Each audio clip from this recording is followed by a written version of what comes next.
하나님 우리 아버지와 주 예수 그리스도께서 은총과 평화를 여러분에게 내려주시기를 빕니다. 성서는 선과 악의 철저한 구별과 최후의 심판을 위해 묵시록으로 알려진 문학의 한 양식이 사용되었습니다. 그게 다니엘서와 요한계시록에 이에 속합니다. 묵시 문학의 몇 가지 측면들 가운데 세상의 종말을 취한 견해들로 구성이 되어 있습니다. 기독교 내에서 종말은 무거운 주제입니다. 종말이라는 의미 자체가 불안과 호기심을 자극하지만 사이비 종교에서처럼 이 주제를 불안과 공포로 해석하고 몰고 갈 이유는 없습니다. 성서에서 말하는 종말은 이 공포와 불안이 아니기 때문입니다. 원래 종말론은 처음부터 교회의 선포였고 그리스도인의 실존이었으며 온 교회의 성격을 지배했습니다.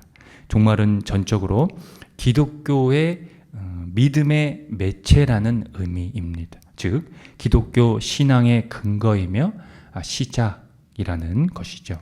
그런 의미에서 성서는 이 종말에 대한 경각심 또는 각성에 대해 말하고 있다는 겁니다.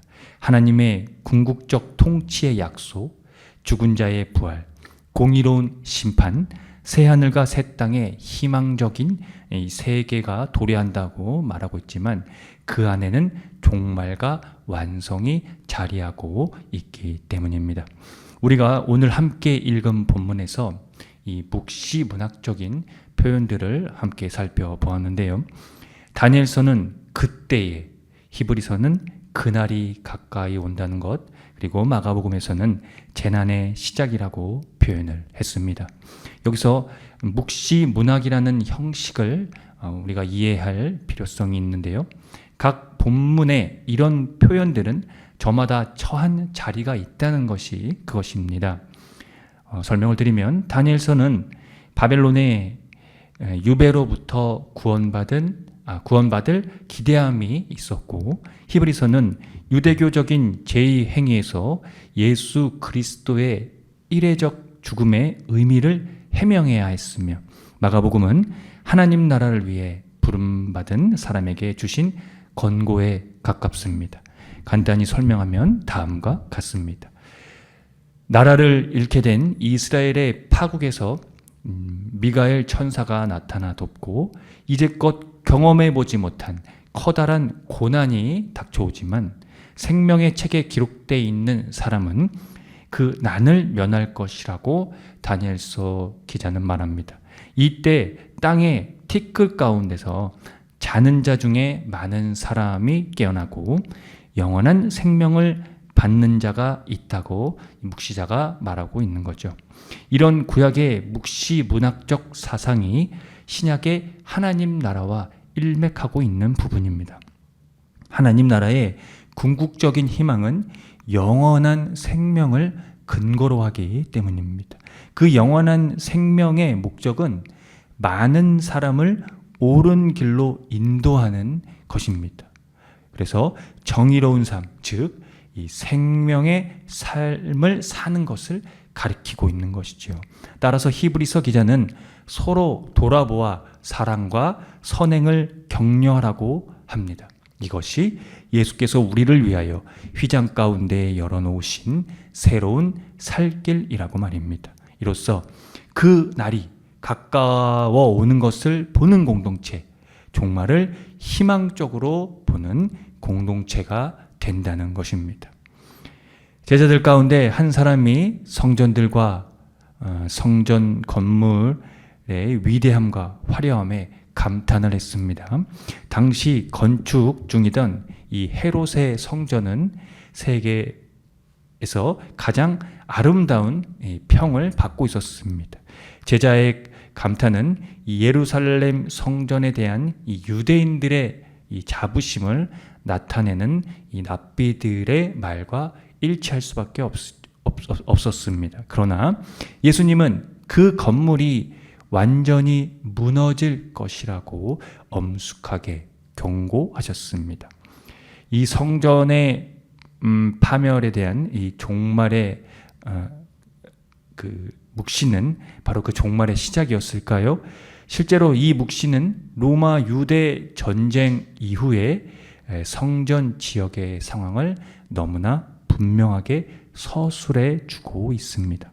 주 66년에서 73년 동안 지속되었던 유대 전쟁이 성전 파멸 묵시와 뗄 수 없는 관련성을 가지고 있다는 겁니다. 그런데 말입니다. 마가복음의 이 기록 시기가요. 60년대 후반에서 70년대 후반입니다. 그러니까 유대 전쟁이 있었던 그 시기라는 거죠. 마가복음 기자는 이 종말의 묵시에서 무엇을 말하고 싶었던 것이었을까요? 예수님의 묵시에서 특별히 주목할 표현이 있는데요. 그것이 8절에 재난의 시작이라는 것입니다. 구약에서 재난이란 의미는 해산의 진통이라는 상징어로 랍비들은 메시아의 진통을 나타내는 표현으로 이것을 해석했습니다. 이 표현은 종말 이전에 재난의 때를 나타내며 재난의 때로부터 일종의 고통스러운 해산을 거친 다음에 메시아적 구원의 때가 출현할 것이라는 뜻을 가지고 있었습니다. 따라서 유대인들은 오랫동안 이 산통의 이미지를 사용해 왔습니다. 하나님이 새로운 세계, 새로운 창조, 정의와 평화와 자비와 진리가 드디어 만개하는 오는 시대를 임하게 하실 때 그런 이 과정을 거칠 것이라고 그들이 생각한 것입니다. 그래서 예수님은 자신의 죽음을 경고하시면서 더 이상 제자들을 직접 지도하고 격려할 수 없는 시간이 온다고 분명하게 예고하신 것입니다. 예수님께 충성했다는 이유만으로 그들은 그분이 지금까지 당하셨고 앞으로 곧 당하실 일을 감당하게 될 것이라고 말입니다. 예수님은 자신이 떠난 후에도 그들이 예수님의 제자들로 규정되고 그 때문에 고난받는 것이라고 보신 것이지요. 재난은 곧 부르심의 권고였다는 의미입니다. 그러므로 이미 도래한 하나님 나라를 지금 여기에서 산다는 것은 동시적으로 재난의 때를 사는 것을 포함하고 있다는 것입니다. 그 의미가 동시적으로 우리 심장을 울릴 때 우리는 예수님의 묵시, 그 경고를 진지하게 받아들일 수 있고, 중요한 것은 종말과 완성의 이 경각심을 가지며 우리 삶에 대한 진정한 의미와 태도를 발견하게 됩니다. 하나님 나라를 위해 부름을 받은 사랑하는 성도 여러분, 침체되고 냉소적으로 변해 세상살이가 다 그렇다고 하나님 나라는 그저 종교적인 이상에 불과하다는 유혹에서 벗어나십시오. 예수님은 우리에게 모든 일이 이루어질 때까지 인내해야 한다고 하셨습니다. 우리가 어떤 상황에서건 그 미덕을 실천하도록 부름받았다는 사실을 늘 기억하십시오. 서두르고 조급해하는 이 세상에서 그것이 아무리 시대에 뒤떨어져 보일지라도 말입니다.